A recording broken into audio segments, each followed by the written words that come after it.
and welcome to Sunday Live. My name is Emma and I am your host this evening. Whether this is the first time that you have joined us or you've been with us many times before, I am so glad that you are choosing to spend your Sunday evening with us here.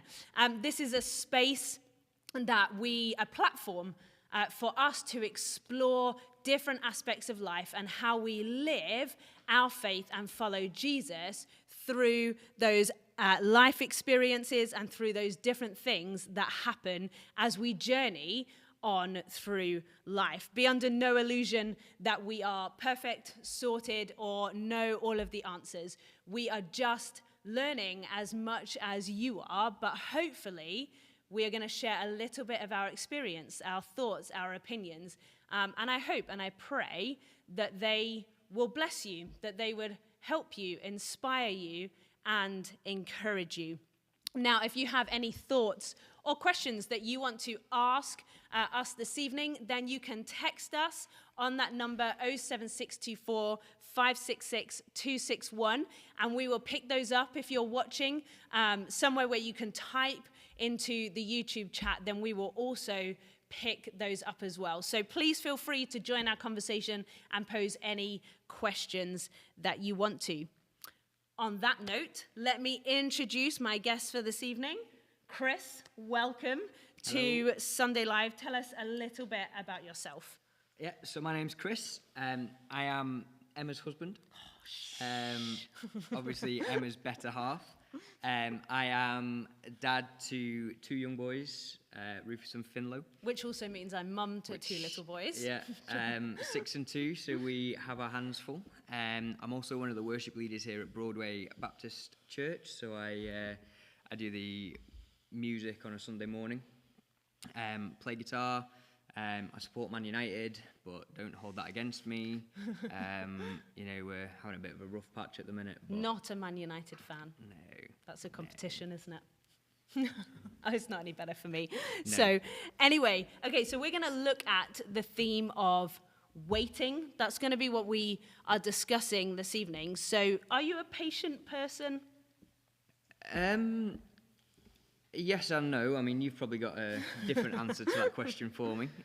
I would say it depends on the circumstances as to whether I'm a patient person or not. Yeah. So I feel like I could be quite patient with people. I mean, it's taken me a long time to learn that, and I think having two young boys does help make you a patient person. I love roller coasters, so I would quite happily stand for 2.5 hours in a queue to go and ride a roller coaster. However, trying to learn something new or a new skill, I really struggle with if I can't get it straight away. And I know the whole point of it is to practice, and practice makes perfect, but I haven't got time for that. I want to be good at it, and I want to be good at it straight away. And if I'm not, can't do it. So that kind of whole question about whether we're patient people isn't always as straightforward as we might think. And I think that's really normal, actually. I think that's really human that it kind of changes and it ebbs and flows as life goes on, really. And so for those of you that don't know, today is the first Sunday in Advent. But what is Advent? Advent is a period leading up to Christmas where, for us as Christians, we are waiting and anticipating the birth of Jesus. And I want to start by reading a piece from the Bible. So from Luke, which is in the New Testament. So it's in the second half of the Bible after Jesus has been born. And this story is actually not long after Jesus has been born. So I'm going to read from Luke chapter 2, verse 25. And this is about someone who really understood the concept of waiting. So now there was a man in Jerusalem called Simeon, who was righteous and devout. He was waiting for the consolation of Israel, and the Holy Spirit was on him. It had been revealed to him by the Holy Spirit that he would not die before he had seen the Lord's Messiah. Moved by the Spirit, he went into the temple courts. When the parents brought in the child, Jesus, To do for him what the custom of the law required, Simeon took him in his arms and praised God, saying, "Sovereign Lord, as you have promised, you may now dismiss your servant in peace. For my eyes have seen your salvation, which you have prepared in the sight of all nations, a light for revelation to the Gentiles and the glory of your people Israel." The child's father and mother marveled at what was said about him. Then Simeon blessed them and said to Mary, his mother, "This child is destined to cause the falling and rising of many in Israel, and to be a sign that will be spoken against, so that the thoughts of many hearts will be revealed." And so this guy, Simeon, we don't actually know a huge amount about him, apart from the fact that he was waiting for the Messiah. He was waiting for Jesus. And we know that God prompted him through his Holy Spirit to go to the temple, and it is there that he meets Jesus. But we have no idea how long he waited, how well he waited. But we do know that he was devout and righteous man. He was committed to God and a relationship with him. And there is something, I think, to admire with Simeon. For him, as soon as he met the Messiah, as soon as he met Jesus, he was content to just die. Like, that was it. And I think this is suggesting that for him, his life became complete at the meeting of Jesus. The fulfillment and the contentment for him in his life peaks at this meeting of Jesus. And I wonder, for those people of faith, whether that's something to aspire to, for the completion of your life, the completion of your heart, is simply to meet Jesus, which is what we read about with Simeon. So, Chris. Yes. How do your skills, your waiting skills, match to those of Simeon? I mean, they don't really, do they? The fact that he was told that this was going to happen, so he waited for it, and then as soon as it happened, he was content, and that was it. Like, yeah, I don't think my waiting skills match up to his at all. Okay, so I came up with some examples to let's find out how good you are at waiting. Okay. So you're waiting for a flight back to the Isle of Man, and it unsurprisingly gets cancelled. All the passengers I feel like this is a familiar scenario for a lot of people. All of the passengers have to go to the desk to find out what happens next. Yep. Are you good at waiting? I think in that scenario, I would be, because there's nothing I can do about it. Yeah. Like, it's been cancelled. I can't do anything. I've been told to go to the desk, so I'll go to the desk and I'll wait. Yeah. I think what would annoy me in that situation will be the impatient people. Yeah. That, they're flustering, they're trying to do things, they're shouting at people, and just like, you know what, there isn't anything we can do about it. Yeah. Like, the flight's cancelled, it's not going anywhere. Yeah. So for me, I would just wait. Yeah. I'd stand there, and then I'd let them work everything out for me. Yeah. Probably get a voucher for Costa or something, and be on my way. Your So, £3 voucher. Yeah. Get me half a cup of coffee. Good. There are other coffee shops out there, so remember, no bias here. Good. Okay, so another example for you. You have auditioned for a role in a play, a show, a band, something to that effect. Yeah. You've auditioned for something, and you're waiting for the call to find out whether you got in, you've been accepted, whatever it might be. Are you good at waiting? In that situation, probably not. It's all very difficult. This whole, are you a patient person? Like we said at the beginning, I think it's all about the situation that you need to be patient in. Yeah. And I am a little bit of a control freak. Like, I'm not a massive control freak, but there are times where I am a control freak, and things like that. So, like having an audition or something like that, I would need to know. Yeah.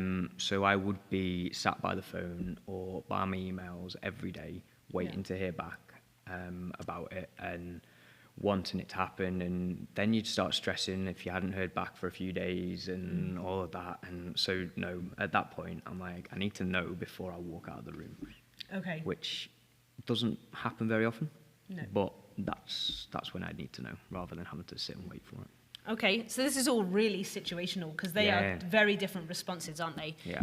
Within waiting. Okay, my last example. So you have some big life decisions to make. So maybe you're moving town, city, you're changing job, considering whether to give your time to someone or something. You are praying and asking God, but God hasn't been clear with a direction or with an answer yet. Are you good at waiting? Again, in that situation and being a slight control freak, no. I feel like when you ask God for an answer, you want him to give you that answer straight away. Yeah. And that doesn't happen all the time. Yeah. And it's like going for the audition, and you're in the room, and you've done your audition. Yeah. You want to know there and then. It doesn't happen. I think it's very similar with God. Sometimes he does. Sometimes he gives you the answer straight away. But when he doesn't, it's difficult. Yeah. And it can be frustrating, and it can be stressful. And I feel for me, the longer I wait for God to give me an answer, the more impatient I get.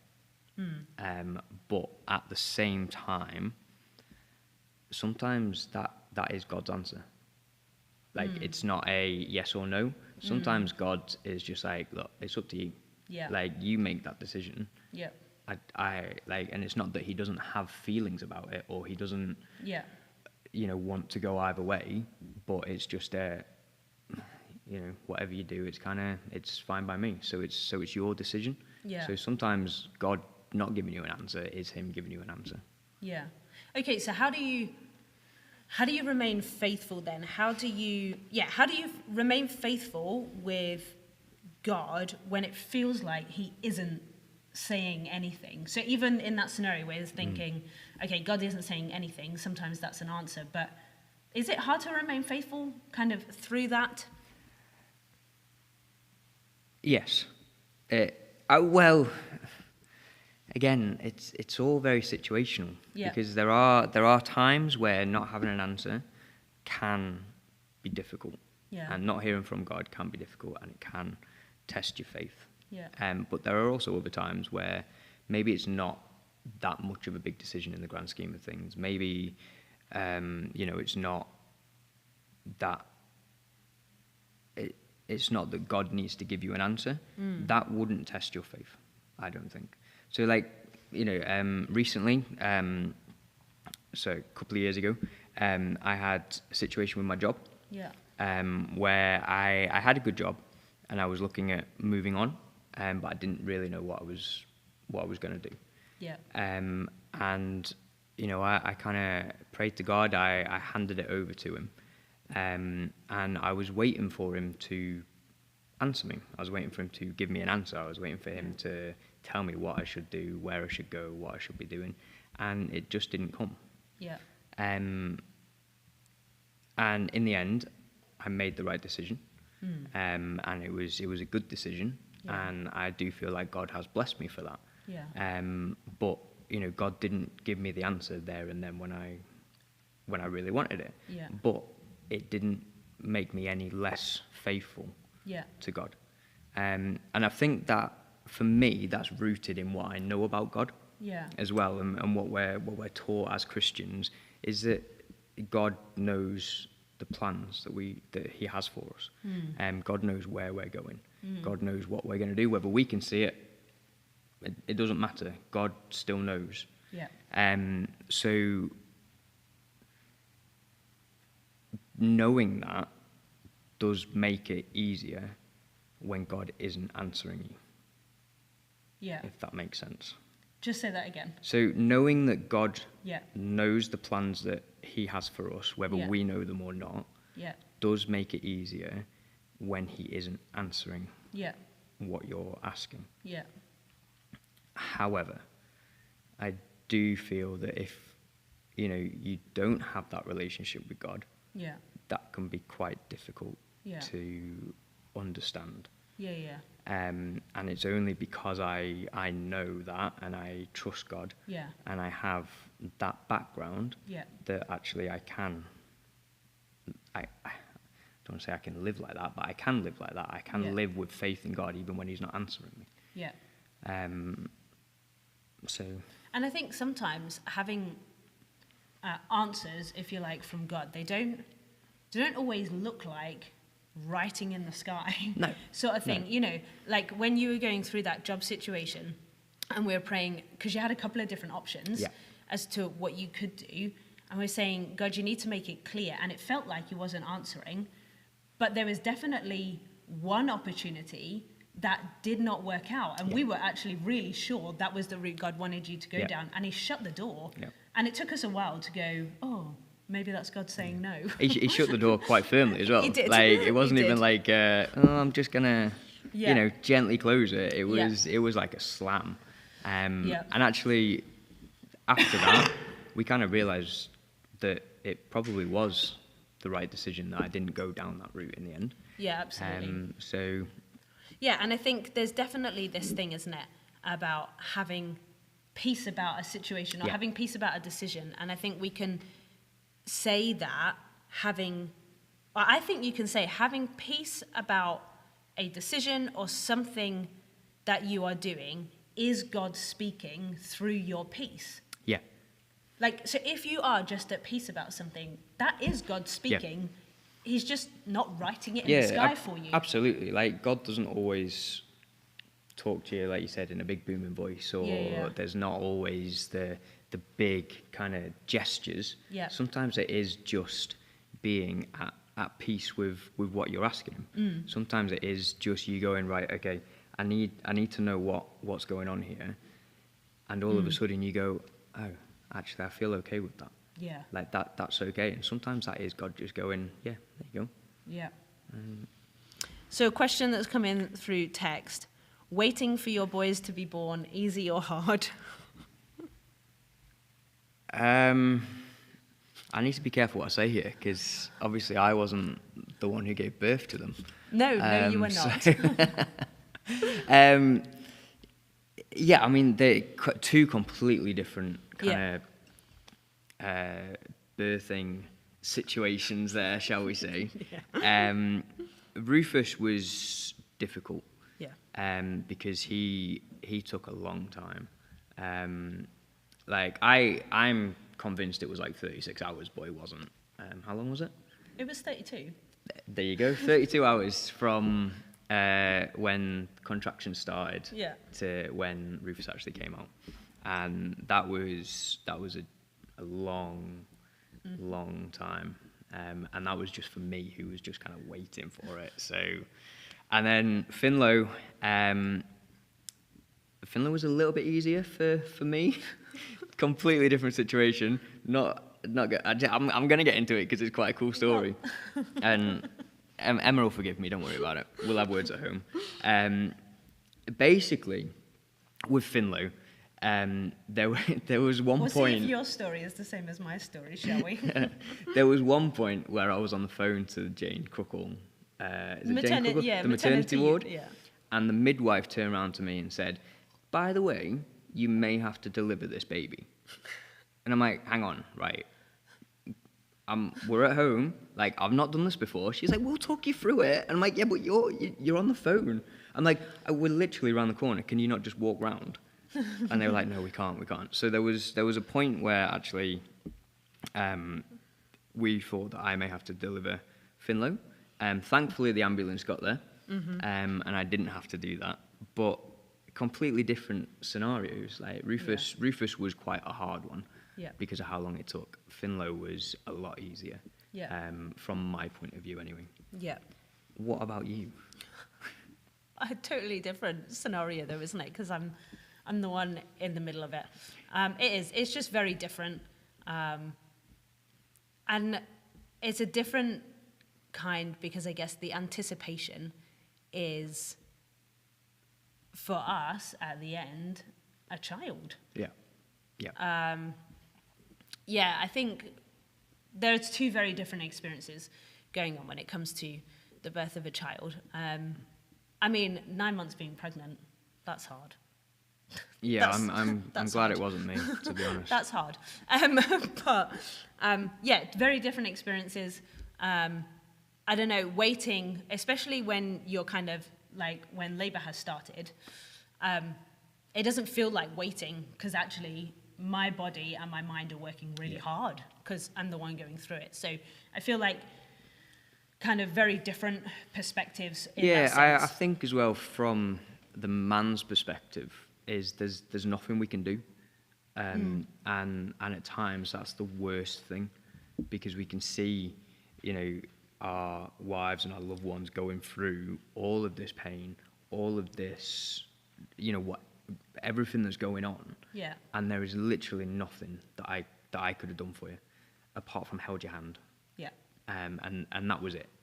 And I think that's a difficult thing for us as well, is that we can see you in this pain and in this everything that's happening, Yeah. and I couldn't do anything. Yeah. But like you said, at the end of it, we got two healthy boys Yeah. who make our lives so much better most of the time, Yeah. and we love them dearly, and it was the best decision that we've made. But yeah, so I think on one hand it was easy, on the other hand it wasn't. Yeah. If that answers your question. Okay, so kind of going back to what we were talking about before, about when it feels like God is being silent with you. So there is no feeling of peace. He's just not saying anything. It's like he's just gone, I'm out. Like when it feels like God's gone, I'm out. And he is being silent.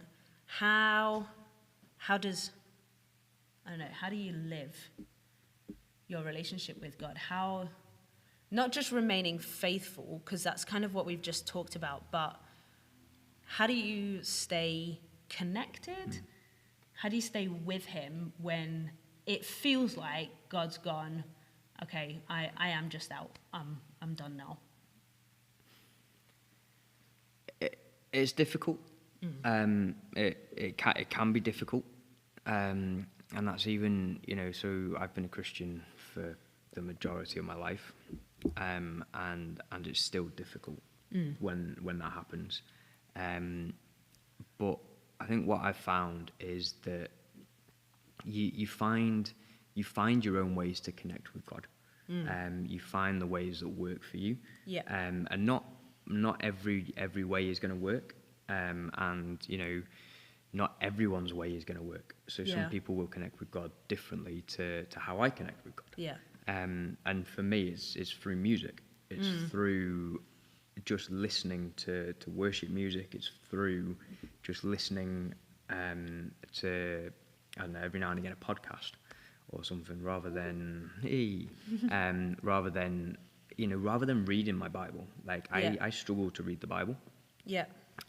So I don't connect with God through that because I struggle with it. Whereas I can listen to worship music all day, and that's how I connect with God, and play my guitar and things like that. So I think it's finding how that works for you. Yeah. And sometimes even that doesn't work.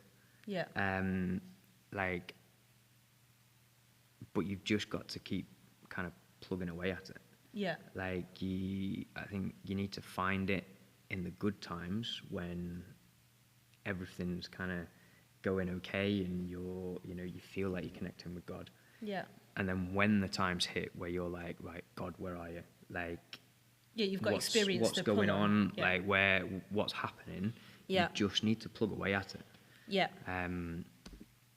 So I think for me that's how I would do it. That's Okay, so there's some of your ways in which kind of you stay connected. So if someone is in that situation, so they're not hearing God, feeling God, all of that kind of stuff, what do they do? What might be some other ways in which they could connect with God? So if they're a bit like, oh, but I didn't prepare for this in a good time, so what do I do now? Have you got any examples on ways in which people can connect with God that might be good for them? Yeah, I mean, like I said, you've got worship music. Yeah. If you're into music and things like that. Obviously reading the Bible. Yeah. For some people. Or listening to it. Or even listening. If If reading is YouVersion. really hard, then listen to it. YouVersion. So it's an app you can have on your phone. YouVersion and someone. I think you can pick the voice as well. Yeah. So crack on with that, and it will read it to you. And sometimes that's really helpful. Yeah. Even if reading the Bible is easy for you, sometimes listening to someone else read it is just a slight change in perspective. So that can be helpful. Yeah.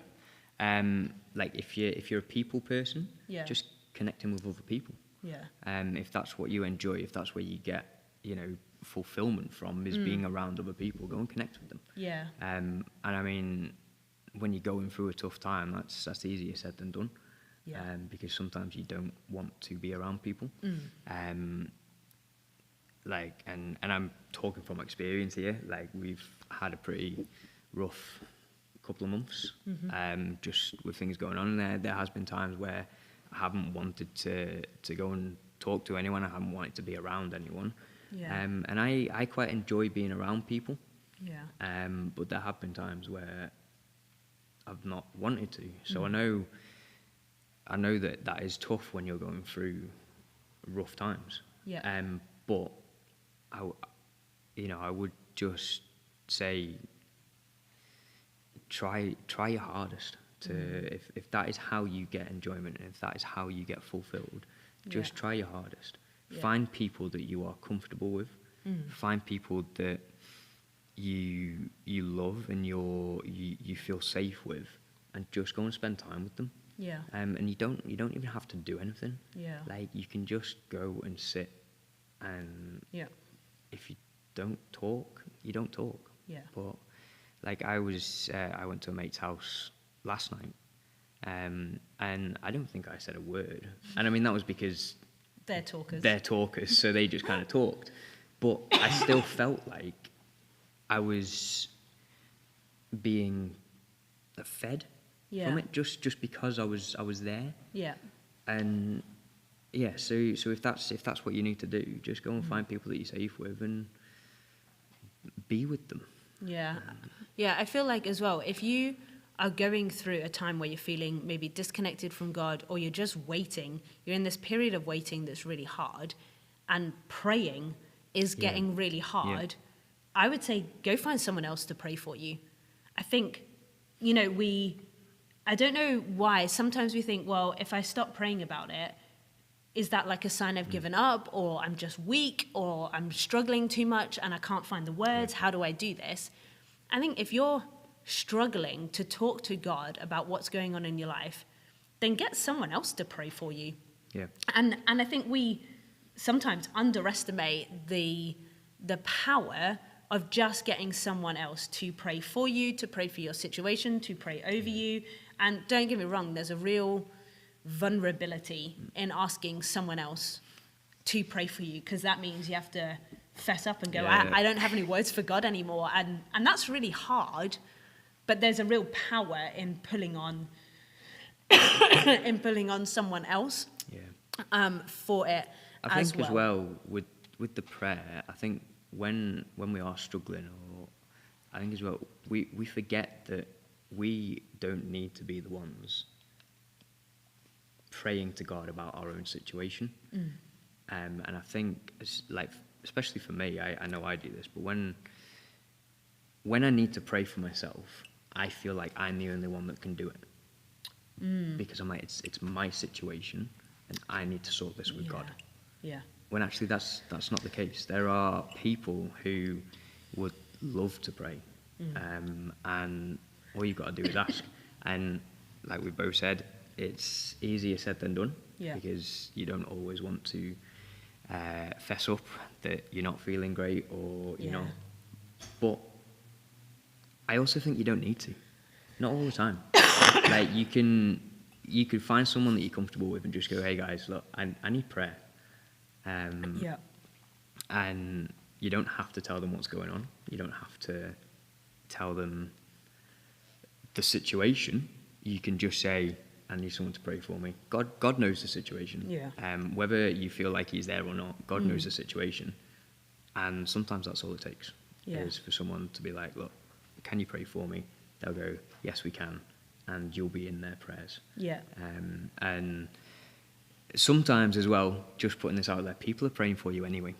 Yes. Yes. Like I had a lovely conversation with a good friend in church actually, and I didn't know this until he told me, and he went, by the way, we pray for you every day. That's so humbling, isn't it? Yeah, and I had no idea. Yeah. And he has no idea what we've been through. He has no idea what we're doing, but he's just like, I'm praying for you every day. And he's like, you, the boys, Emma, like, I'm praying for you every day. Yeah. And I was just like, you know what, that's incredible. Yeah. Like that there are people that do that, and you don't even realize. Yeah. But there are people that are praying for you. Which also means if you're in a really great place, pray for someone else. Yeah. See who God is prompting you to pray about, because prayer is powerful and it changes things. Yeah. So do that. I have another question, which I'm not entirely sure my brain has fully understood, but we'll give it a go anyway. What do you think about the nature of seasons with regard to waiting? So like plants having a winter rest season and then they bud and flower in the spring. Can we take lessons from them about waiting? I would love to be able to have a winter resting period. Like, that is the ideal, isn't it? Like, winter comes along, we all hibernate, away we go, come out refreshed for spring. And I think we can. I think we can take lessons from that. I just think, unfortunately, life doesn't allow us to. Life is busy for a lot of people, and there's lots of things going on. Yeah. So that resting and that waiting in different periods doesn't always work, but I think there are times as well where we can, when When it's important to maybe Yeah. take a step back Yeah. and just do a long exhale, take a Yeah, step yeah. back and take a moment, ready to... Yes, I do. Sorry, we're just having some communication just getting our drinks things orders in. going. Not from Costa, because there are other coffee shops. I have no idea what I was saying. Yes, that we have... I think there are periods in life, isn't it, where it is important for us to take a step back. Yeah, And absolutely. to rest within that. Almost self-care, right? To self-care and to look after ourselves. And I think we go through, like, life sometimes happens. Like you were talking about, the last few months for us have been challenging. There's been loads of things that have happened within our family and our extended family. And at times, it would be really great to be able to step back and exhale and take a moment and just really care for yourself. Because it's important, right? It's important to care for ourselves and to take a moment, take a beat, and rejuvenate yourself, look after yourself, be prayed for by other people, be looked after, be spoken over, all of those things. And that when you then step into a season in this question where flowers bud and they flower in spring, of when actually you become that person for someone else. And is that, I don't know, is that just a sign, a picture of what the church should be like? In that actually when, you know, the church as, in a broad sense, the whole. church, in just that, actually we should be caring for one another, and there'll be times when people need to take a step back and be cared for and prayed for and watched and all of those things. And then there's times when actually it's time to rise up and get doing and be in the middle of it all. I don't know, does that make sense? Does that make sense? And I'm wondering whether actually there is that as we go through the ebb and flow of life and all of those kind of things, that we should, I guess there is something, you can tell, if you haven't already, We're not gardeners. No, no. So this question is a lovely question, but clearly we're not gardeners. But I'm wondering, thank you so much, team. Yeah. So if you want to expand on the question, please send us another message. And, if we haven't answered it, let us know and we'll try and answer it again. But that's kind of the best we've got. Yeah, absolutely. I want to hibernate, but we can't. Yeah, absolutely. I'm trying to think. Is there anything else you wanted to say on that? No, I think I'm okay. Good. Okay, so if someone is listening and they don't yet have a relationship with God, so they're not there yet. Yeah. They haven't chosen, because so much of our conversation has been actually we're already rooted and grounded in who God is. If they haven't done that yet, but life isn't great, they're struggling. They're thinking, I want to approach God. How do they approach God if they're not yet connected in the way that, like you were saying? So God doesn't approach us differently because we're Christians and you are potentially not a Christian or you're not a Christian. Like God wouldn't do anything different because of that. There's no hierarchy. There's no, you have to be a Christian for me to talk to you. You have to, do this, that, and the other. It doesn't work like that. So, you can approach God how you want to approach God, and God will respond to whatever. Yeah. And I think what for me, I think what we need to remember is that you don't have to be in a relationship with God to have a relationship with God, if that makes sense. Okay, what do you mean by that? So you don't need to, I'll put it this way, you don't need to know God to have a relationship with God. If you want to have a relationship with God, you can ask God to have that relationship now without knowing anything about him. Yeah. And that will happen. Yeah, so it's not about the knowledge. So it's not about the knowledge you have with God. You being a Christian. It's not about you coming to church. It's not about you reading the Bible. Like, there is none of that. You could say to God, I need you now. Yeah. I've never picked up a Bible in my life. Yeah. I've never heard a Christian worship song. Yeah. I've never stepped foot in a church. But I need you. God will still come to you. Yeah. Like, God will still respond to that. Yeah. And like we've said, it might be one of the big signs. It might not be a big sign. Yeah. But he will respond to it. Yeah. And he will go, great, I hear you. Like, let's go. Let's go and do something. Yeah. Let's move on this. Yeah. And then that's where the relationship starts happening. That's where the reading the Bible starts happening. That's where the coming to church starts happening. That's where, listening to the worship songs start happening. Yeah. But you don't need to do all of that before you meet God. Yeah. Like that can happen afterwards. That can be future you. Like right now, all you need to do is, God, you know what? Let's give it a go. Yeah. Like, let's try it. I'm in a rubbish situation. I'm feeling rubbish. Yeah. I need something. Let's go. Yeah, and God meets with us as people in lots of different ways. And he communicates with us in different ways, even as we're on the approach to Christmas and as we're in this period of Advent. Mary, the mother of Jesus, she was approached by an angel. Yeah. Like, God spoke to her through a physical angel that was in front of her. But he doesn't always do that when he's talking to people in the Bible. It comes through sometimes just other people having conversations.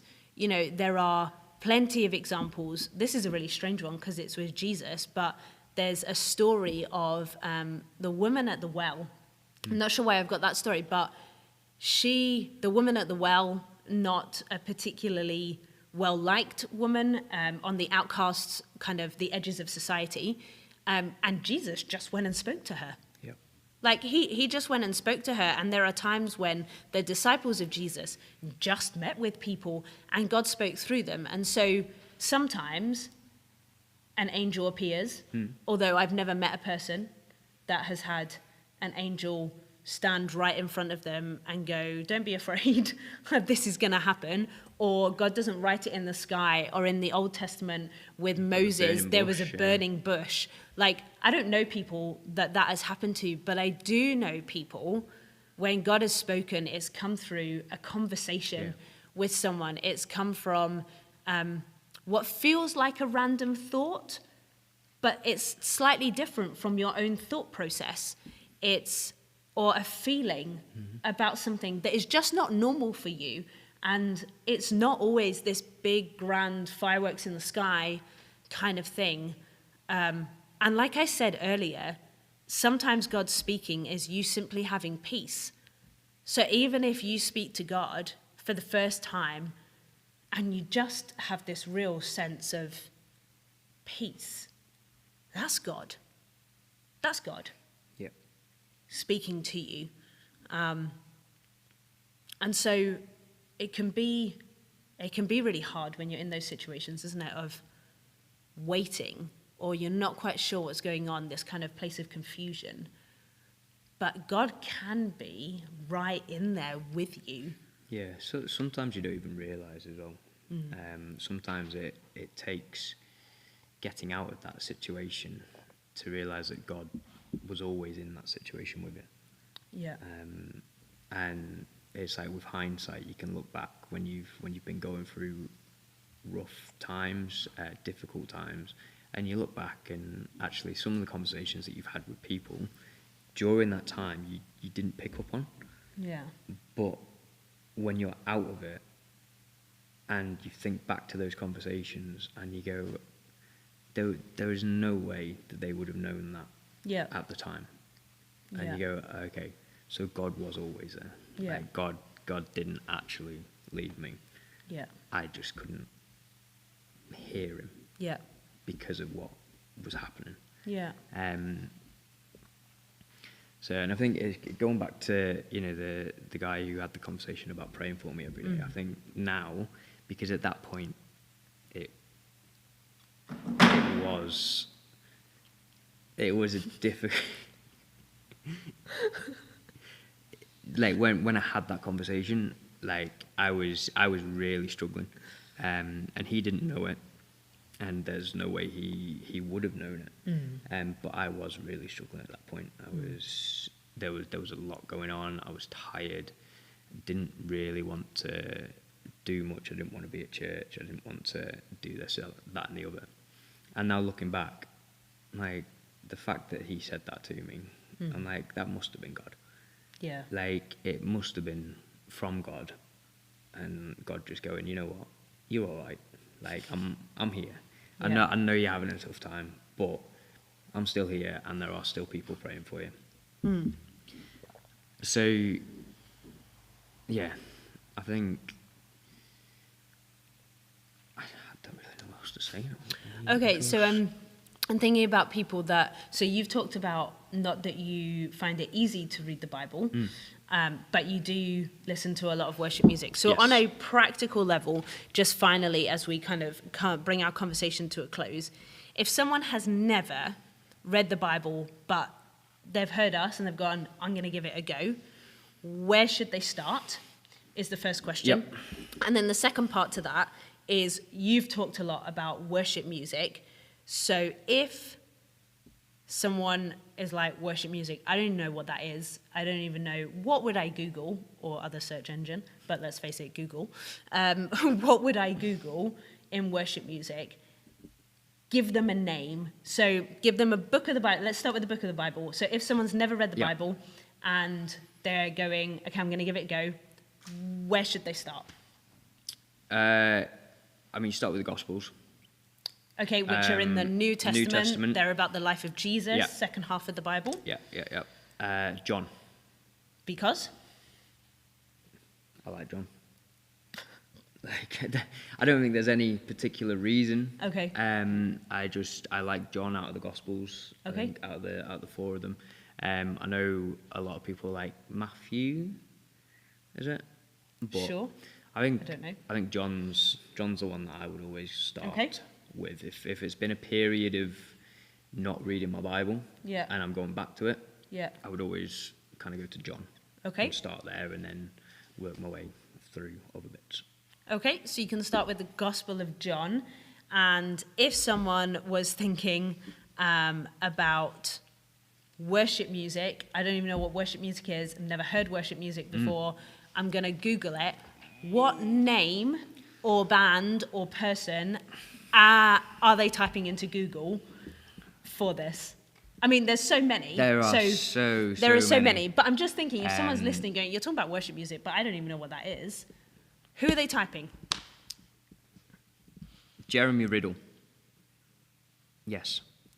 Jeremy Riddle. Riddle. Okay. He is incredible. Like, he would be my go-to most of the time. I think being a worship leader, I now listen to a lot more. And being a worship leader in Broadway, my worship music has expanded a lot. Because, like, I think growing up, it wasn't. It's just different. It's It's just different, been exposed yeah. to different worship styles, right? Yeah. But Jeremy Riddle would be my go-to, and Jeremy Riddle with Stephanie Gretzinger as well. Like, she is incredible, genuinely. Yeah. Incredible voice on her. And even if you're not into worship music, like, I think you can appreciate those two from a musical point of view and a vocal point of view. Like, they're fantastic. So I'd Google them, and that would then open you up to. Just one. No, just we're one. going here now. We've gone down the rabbit hole.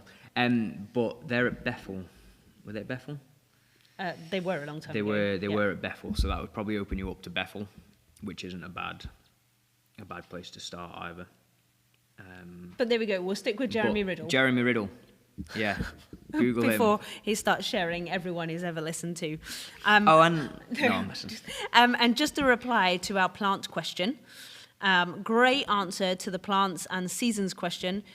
Yes, the prelude to the winter season is the harvest season, so plants are exhausted, and this is clearly a gardener. So the winter season is the harvest season. Oh, it's the prelude to the harvest season. So plants are exhausted and need to build up their resources from absorbing nutrients. So our waiting, if we have had a busy season and we are exhausted, then perhaps God wants us to wait for the next event. So he builds us up and prepares us for it. Yeah, I would say that, yeah. I would 100% agree with the idea of that. Yeah. It doesn't always work. From, just from a life perspective, churches are busy places. It can be. But I would 100% agree with that. You have a busy season. Maybe that is what we need to do. Maybe that's what the church as a whole needs to do. We have a busy period. We allow people to take some time. To have a rest and then come back stronger. Yeah. Good. And the same person has said their recommendation of band would be Delirious, which is also an excellent suggestion. If you have never listened to them, Delirious.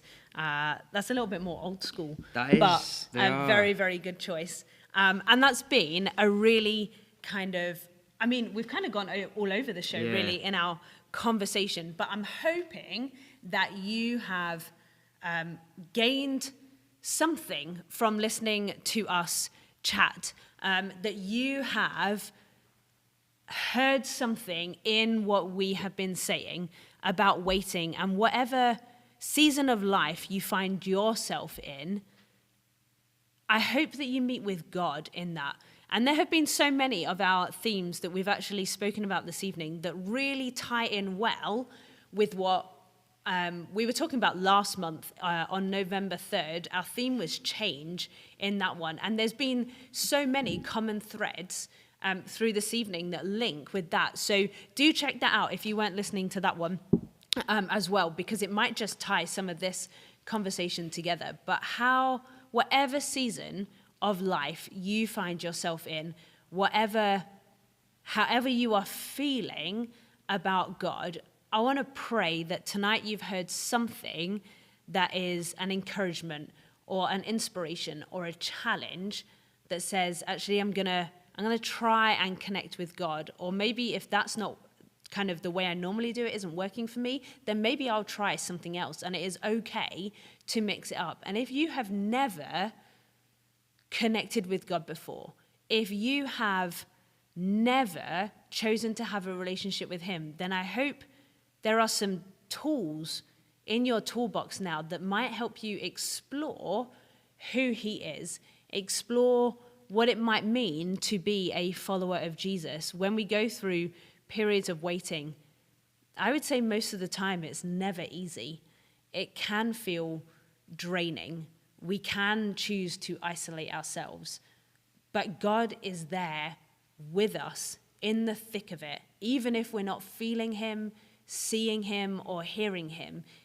I really believe that, and I really believe that out of a deep-rooted faith of having gone through periods of waiting throughout my life at varying points. And so my challenge to you is explore what ways work for you in connecting with God whilst you wait. That might be to revert back to an old way that you knew worked, or maybe it's to try something new.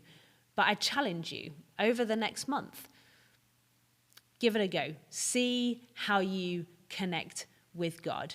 And if at any point you feel like you want to connect with us personally, then you can get us on that number 07624 566 261, and one of the team will pick up any message that you have, whether it's a question or whether you want to explore God and faith more. We would happily do that with you. So please do get in touch if you want to connect with us on anything, and we would love to do that. And as we draw to a close, it is only the 1st of December, and we are only at the beginning of Advent, but we will see you again in 2025, in January, on the 5th of January, I think, in 2025. So I pray and I hope that whatever December holds for you, that it would be a blessed one. It would be a good one. And that as we ring in the new year at the end of the month, that this will be an opportunity to step into something new, try something new. So I hope you have a great month, a wonderful Christmas, and I look forward to seeing you again here on Sunday Live in 2025. Have a great night. Be blessed.